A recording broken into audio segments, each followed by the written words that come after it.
गौतम बुद्ध का सच पता चलने के बाद उनकी पत्नी यशोधरा ने जो किया उस पर आधारित एक कहानी कुछ इस प्रकार की है। जब यशोधरा को यह खबर मिली कि सिद्धार्थ ने घर छोड़ दिया है और साधु बन गए हैं तो उनका हृदय टूट गया।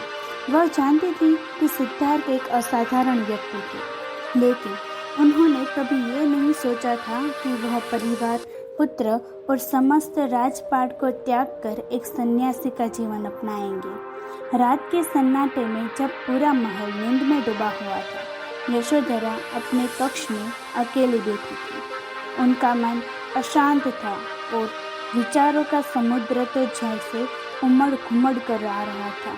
वह सोच रही थी, क्या मैंने कुछ गलत किया? क्या मेरे प्रेम में कोई कमी थी? क्यों सिद्धार्थ ने मुझसे कुछ नहीं कहा? क्यों उन्होंने मुझे इस निर्णय से अंधेरे में रखा?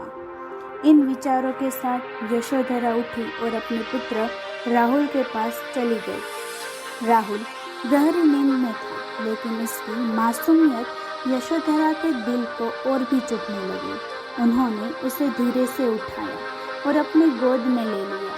उन्होंने सोचा, सिद्धार्थ ने जो भी निर्णय लिया वह अपने मार्ग पर थे, लेकिन अब मैं क्या करूं?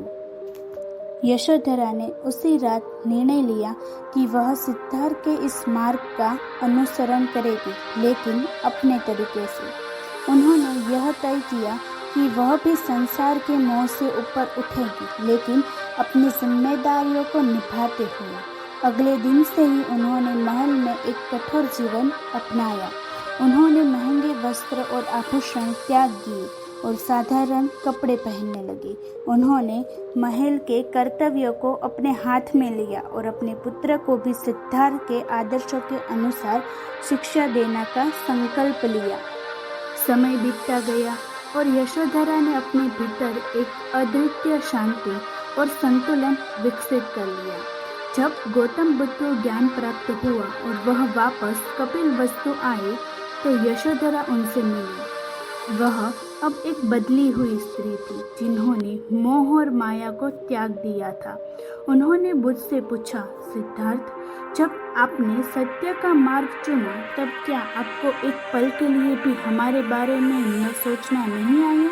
बुद्ध ने अपनी आंखों में करुणा भरकर कहा, यशोधरा, मैंने तुमसे और राहुल से मोह में बंधकर कोई निर्णय नहीं लिया।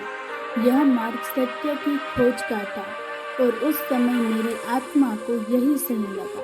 लेकिन तुमने जिस धैर्य और सहनशीलता का परिचय दिया वह भी कम महान नहीं है। यशोधरा ने बुद्ध के चरणों में सिर झुकाया और कहा, मैंने जो भी किया वह तुमसे प्रेरणा लेकर ही किया। तुमने मुझे सिखाया कि सत्य का मार्ग कठिन हो सकता है, लेकिन वह अंततः हमें शांति की ओर ले ही जाता है। बुद्ध ने यशोधरा को आशीर्वाद दिया और उन्होंने अपने जीवन का शेष समय धर्म के प्रचार और संतुलन बनाए रखने में बिताया। यशोधरा ने सिद्धार्थ के बिना भी एक सन्यासी का जीवन जिया, लेकिन उनके लिए परिवार और जिम्मेदारी का त्याग किए बिना। यह कहानी यशोधरा के त्याग और धैर्य की मिसाल है और यह सिखाती है कि कैसे उन्होंने बुद्ध के मार्ग को अपने तरीके से अपनाया है। अगर ये कहानी हमारी आपको अच्छी लगी है तो प्लीज़ चैनल को सब्सक्राइब और लाइक ज़रूर करना।